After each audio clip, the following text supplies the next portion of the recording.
Just want to say thanks for all the nice comments on the last video, the big fur removal over the road. I didn't expect such an outpouring of gratitude and general goodwill. I was taken back by it. So and I got the message clearly, and I listened to the arguments, and yeah, I understand your point of view. Those that were against the idea of that being the last tree video that I was going to make. Certainly, if it had been a vote, I would have lost by landslide. So I'd have been feeling like Jeremy Corbyn. But yeah, all right, I understand, and I'm not going to start deleting the account or anything like that. And if something that I think is really, really worthwhile comes along, then yeah, I still have my cameras. So I just want to explain what I meant by my comments about I'm not willing to post mundane videos or average videos. I mean, I know that my stuff isn't average by any means, because I've always put a lot of thought into it. I've always been quite selective as well. They've not always been to everybody's taste. There's been a few where I've missed the mark, and but I've always tried to keep it relevant, and I've been selective with it. So, but it just seems that a lot of people are not so fussy about what they post. Quite the opposite, in fact, nowadays especially, and I think that's got a lot to do with the new kind of initiatives, the AdSense kind of payments that's now available. Once you get so many subscribers, you can sort of make money. For every view you get, it's not a lot of money by any means. You have to get hundreds of thousands of views before you're going to see any decent money. But it's something to build towards, I suppose. And I think a lot of videos now are inspired by this more than they are to actually put out quality content. Tree work is no exception. And all right, the cameras are better now than what we have. Editing software is better, but the people are happy to post basically the same job this week or today as what they did yesterday. There's no difference. I don't see I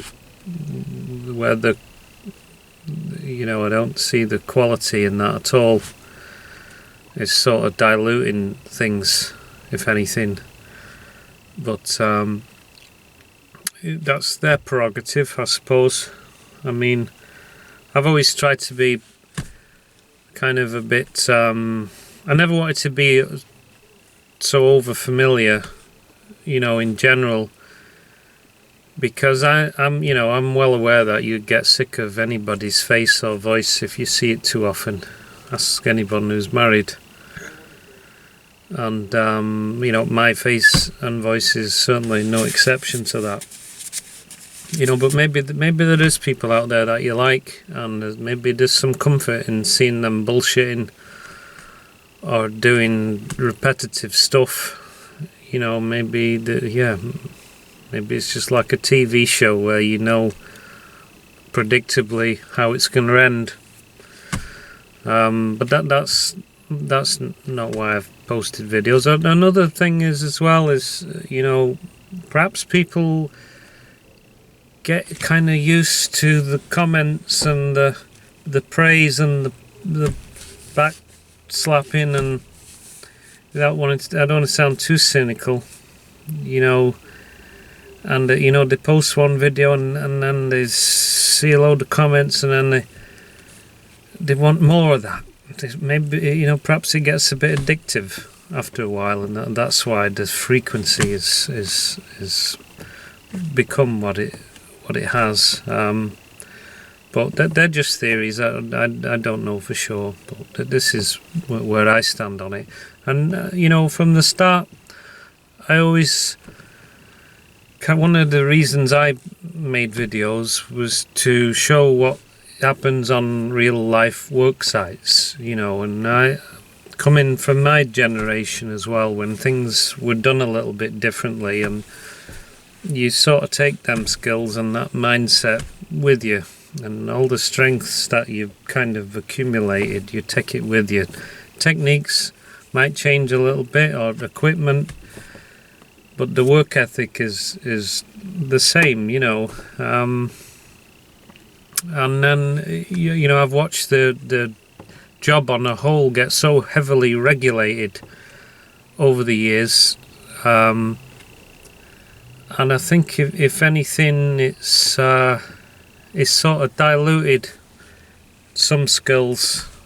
I know we have better equipment, I said that already, but I you know, there's something been lost there, definitely, and it's sort of worrisome that for newer generations who don't know the difference, who don't really look inside themselves for answers or solutions, they look in a textbook or a rule book or a clipboard, you know, that's been written down, and they never cross that line. And you know, so I just like to give some sort of comparison, and you know, the thing with regulation as well, the UK is where I worked and lived for many years, is a prime example of that. It's just absolutely horrific the way it's gone, and you know, there are some people who kid themselves and say, well, it's about being professional. No, it isn't at all. That's absolute bollocks. You know, it's you know, because at some point these kind of restrictions or regulations or rules, whatever you want to put them, they have to be thought up by somebody or some people or groups of people. And people are just people. They're individuals at the end of the day. They're not all honourable. I know there are some out there who perhaps are into safety because they genuinely care. There's others who are into it because they care about money, and they see revenue, and there's every reason to, you know, for industry standards and safeties to you know, further enhance or be changed around or swapped and changed, and that's become an industry in itself, training. It didn't used to be, not in tree work, but now it is. And then there's other individuals too, because I've come across plenty of them who have gone down that avenue because they came up short somewhere along the line when they were doing the job themselves. And you know, I suppose the way they can close that gap is by, they'd rather drag people down to their level than let them take off. You know, it's kind of, it happens on work sites all the time. You know, I experienced it certainly as a young climber when I was being held back by people or obstructed by people because they were threatened, you know, because I had the ability to surpass them. You know, I was quicker at learning, more natural ability, the mental fortitude, you know, whatever it was, you know, I was just better. And I shouldn't have been punished for that, but, you know, in a sense, you know, I was come up against some obstacles along the way, and it was always personal. So you can't assume that just because somebody is involved with training and regulation that they are not those same obstacles, you know. I mean, they're all theories at the end of the day. Don't be too judgmental, but it's something to keep in mind. You know, you do have to question people's credentials in general. So I always hope that by putting out videos of real life situations, then it'd always be a comparison there. And yeah, it was and I've enjoyed it for the best part.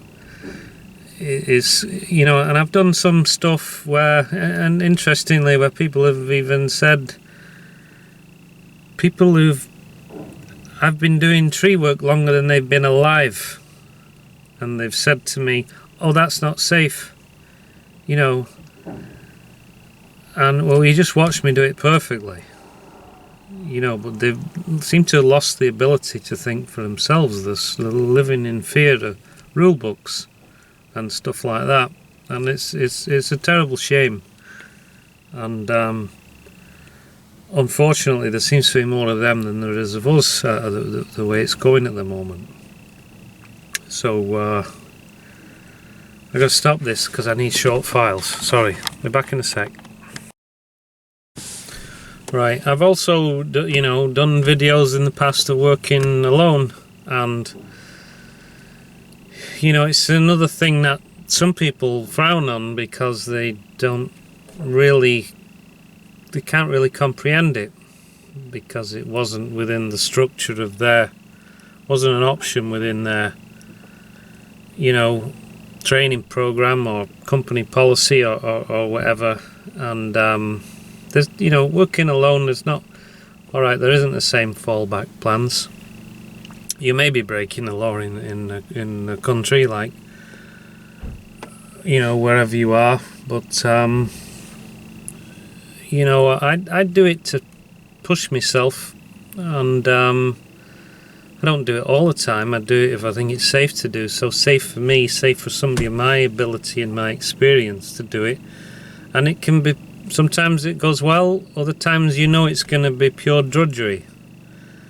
You know, there's, you know, just consider being, you know, taking on the big tree, cutting every branch, dragging every branch, chipping every branch, cutting every log, loading every log, raking up every bit of sawdust yourself. You may have to go up and down the tree 3 or 4 times.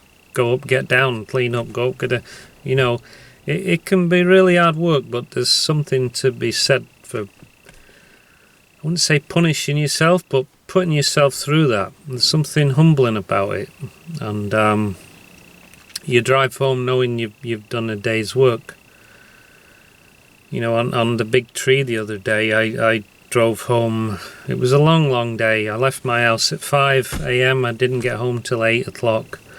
And there was 2 big ones I did that day that were unstable. And, you know, there's a lot of physical exertion goes into climbing old growth trees. Not to mention the mental pressure as well of working on a tree that's damaged and unstable. You got the roadside, you got the lights. There's a lot of, it takes a lot out of you, and there's the threat of the weather turning. But let me tell you, when I drove home on at the end of the day, and I got home and I had about 3 cans of beer, tasted fantastic. The next day I get up with my daughter, I take her for breakfast, and the food never tasted so good. You know, I said that to someone else recently, or somewhere else. And I sit down, I listen to her, and I got the patience of a saint. You know, because what I just put myself through, and it's such a feeling of appreciation when you push yourself that hard and you come through it. You just appreciate so many things that on a different day you wouldn't. So that feeling, or those feelings, you know, they really can't be bought or sold. You really have to earn them, and it's a great feeling. It goes way beyond money. Maybe you get that out of climbing mountains or wilderness camping, or well, people do it for different reasons, you know, but the tasks like that, for me, it do a good way of bringing me down to earth. And working alone is another way it can have that effect on you. And I do it to myself because it brings me down to earth. I feel far more human, and it stops me getting ahead of myself or thinking I am something that I'm not. So stop. For years, we're talking about the praise and comments and all that. Well, for years, I actually stopped the comments on YouTube. I disabled them because I didn't need them, and it did used to take up time. And most of the comments, I say 95% are goodwill people, and but there was always a small proportion, and there still exists today since I enabled them again a few years ago after a friend of mine suggested it. He said people like to chat and talk, and so just put it back on. And I thought, alright, well, I'll do that and see how it goes. And but that small proportion of people do exist who, for whatever reason, they deny what their eyes are seeing and try to find something to nitpick, some hole, that they think they can exploit. And I can only put it down to, it must be a sense of self-inadequacy on their part. That's what it must be, because they're seeing something that they've never done, or that they can't do, or that they've never tried, or that they have never created that opportunity for themselves. So there's some resentment there. So they try to see something, some way that they can make a criticism, and unfortunately for them, in their eagerness and impulse to do that, they too hasty, and they don't think through what they put, and then them people, you just generally pull the theories apart really easy, and you don't hear from them again. On this recent video, I had one fella there saying the tree was 100 foot less than what it actually was. It's astonishing, really. Like, it would be like me watching a video of somebody climbing Everest and saying, no, that's not really 8,000 meters. That's on a grand scale, of course. But it's a similar thing, man. This is the west coast of Canada. It's the tallest tree on Vancouver Island is 320 foot. So 240 has still got a way to go. It's not uncommon, and if you know the location as well, all the trees are of that similar size. But for some reason these people, they just feel like they've got to find a criticism or somehow, and that's going to compensate for their own shortcomings. There was a fella a few weeks ago who was trying to deny the bar length that was on one of the saws that I was watching, that I was using. And I suppose in his thinking, by denying the bar length, then by saying it was much smaller than what I said and know that it is, because I use it every day and it's on other videos as well, then that would somehow make the tree smaller too. So it couldn't possibly be that big. A real twisted notion. Incentivized by kind of a cynical, kind of toxic outlook. It's just, I'm just a bloke doing my job. Don't be a silly cunt all your life if you're one of them people. Just go out and climb your own fucking mountain. Go and find something to do. Don't be a spectator all your life, and an unhappy one at that, because you're seeing things that you've never done. the best way to get over that sense of inadequacy, or whatever it is you're feeling, or dissatisfaction with yourself or your life, is to actually go out and achieve something. It doesn't have to be what I'm doing. It can be something else that will make you feel equally as good. And then you'll watch videos like mine or someone else's, and you won't feel so resentful of it. But anyway, whatever.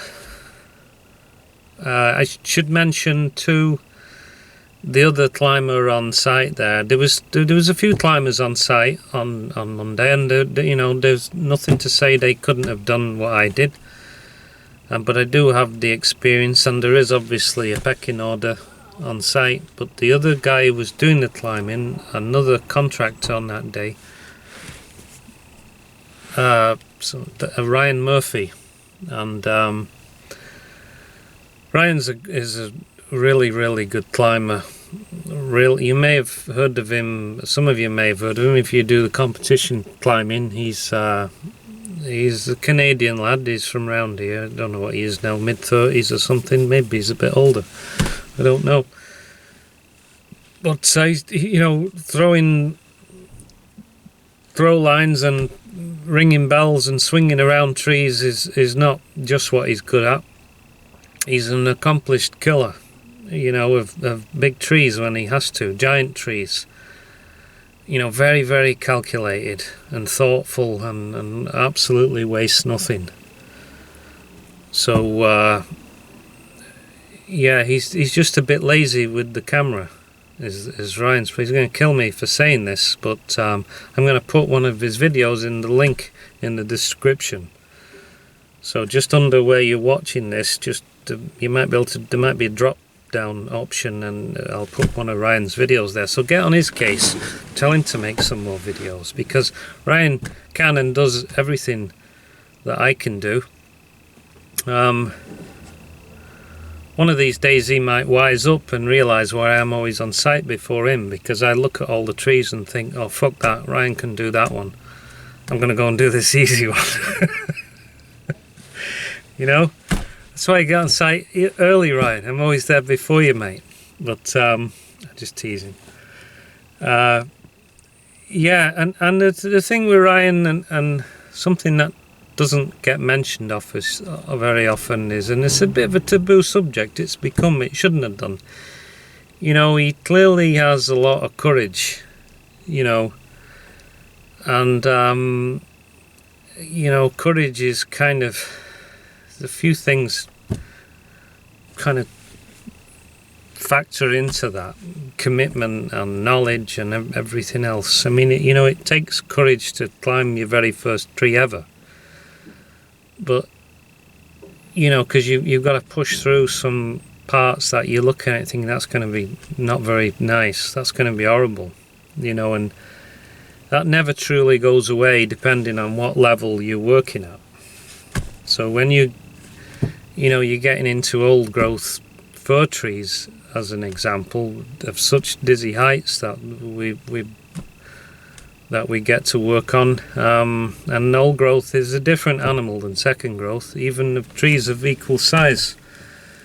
They take so much physical strength to actually get up there and technique before you even start cutting, and imagine, if you don't know, you've never experienced this, imagine spurring up big wide stems, 6 to 10 inch bark. You may go 100 feet before you hit a branch, all mossy and soggy and falling down on you and crumbling under your feet. It takes a lot of energy to do that, and a lot of technique and a lot of staying power.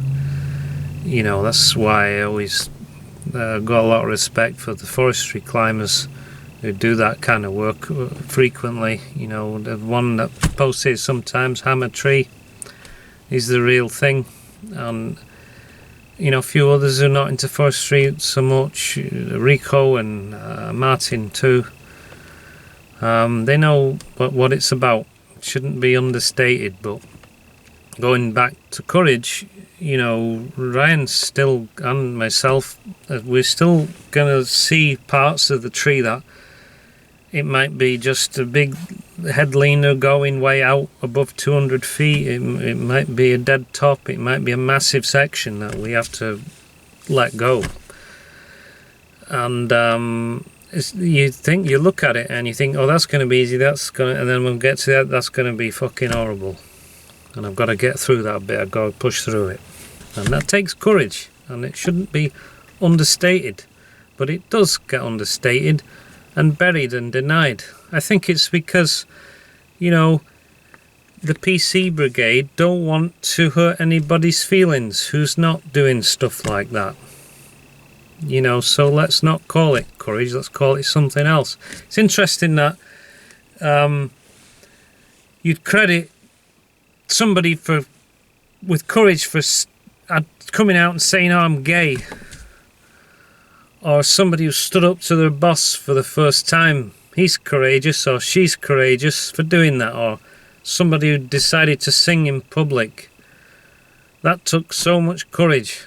But yet, you're trying to say it doesn't take courage to climb a 230-foot tree that's uprooting or splitting or whatever, or in high winds, or, you know, get fucking real, man. Let's give credit where it's due. Anyway, I'm gonna go now before I start repeating myself. Again, thanks for the comments. I get your point, and we'll just see what happens. If I'm gonna make stuff, it just won't be that frequent. But I understand, and thanks again. All right, cheers.